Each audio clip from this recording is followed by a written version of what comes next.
শরীয়তপুরের নড়িয়ায় পুলিশের উপর সন্ত্রাসী হামলায় আহত এক পুলিশ সদস্য, আটক ৯ জন। শুনলেন শিরোনাম। এবারে শরীয়তপুর প্রতিনিধি এবিএম জিয়াউল হক টিটু তথ্যচিত্রে দেখুন বিস্তারিত। শরীয়তপুরের নড়িয়ায় মোটরসাইকেল আটককে কেন্দ্র করে পুলিশের উপর সন্ত্রাসী হামলা, থানার গেটের সামনে একটি কক্ষ ও পুলিশের গাড়ি ভাঙচুর। এক পুলিশ কনস্টেবল আহত হয়েছে। বৃহস্পতিবার রাত 9:30টার দিকে এই হামলার ঘটনা ঘটে।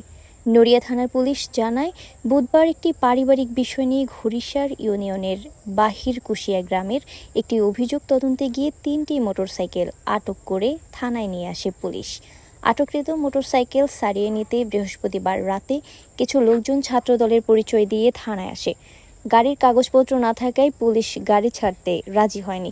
এ ঘটনায় ক্ষিপ্ত হয়ে তারা নড়িয়া থানার গেটের পাশে পুলিশ সদস্যদের বিশ্রামের কক্ষে ইট পাটকেল নিক্ষেপ করে। ইট পাটকেলের আঘাতে জানালার গ্লাস ও গাড়ির গ্লাস ভেঙে যায়।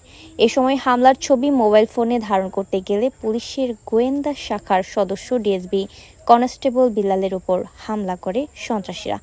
আহত অবস্থায় কনস্টেবল বিল্লালকে শরীয়তপুর সদর হাসপাতালে ভর্তি করা হয়েছে।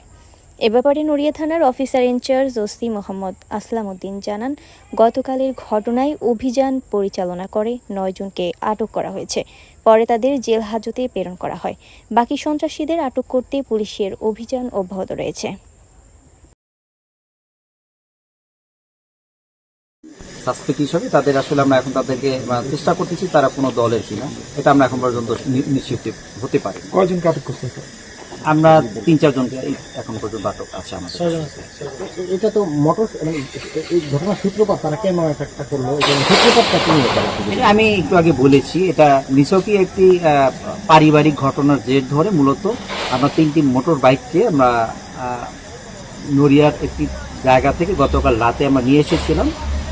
যে বাইকে মূলত কাগজপত্র কিছুই ছিল না, এই কারণে আমরা তাদেরকে সেই বাইকগুলো নিয়ে এসেছিলাম। তো এই যে যারা সন্দিগ্ধ, যারা দুষ্কৃতিকারী, এরা এই বাইকগুলো ছাড়াতে এসেছিল মূলত। তো যখন আমাদের কাগজপত্র তারা কিছু দেখাতে পারেনি, এই কারণে আমাদের থানা থেকে এগুলো ছাড়া সঙ্গত কারণে আমরা ছাড়িনি। তো এর ফলে তারা আসলে সংক্ষুব্ধ হয়, তারা মূলত এই যে সংঘবদ্ধ হয়ে তারা এই আমাদের থানার যে গেটের যে বিল্ডিং, এখানে তারা ইট পাটকেল নিক্ষেপ করেছে। থানা পুলিশ অত্র এলাকায় রাত্রিকালীন অভিযান পরিচালনা করছে।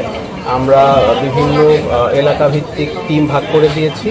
তারা অভিযুক্তদের যাদের নাম পাওয়া গিয়েছে তাদেরকে আটক করবার উদ্দেশ্যে অভিযান পরিচালনা করতে বের হয়ে গেছে।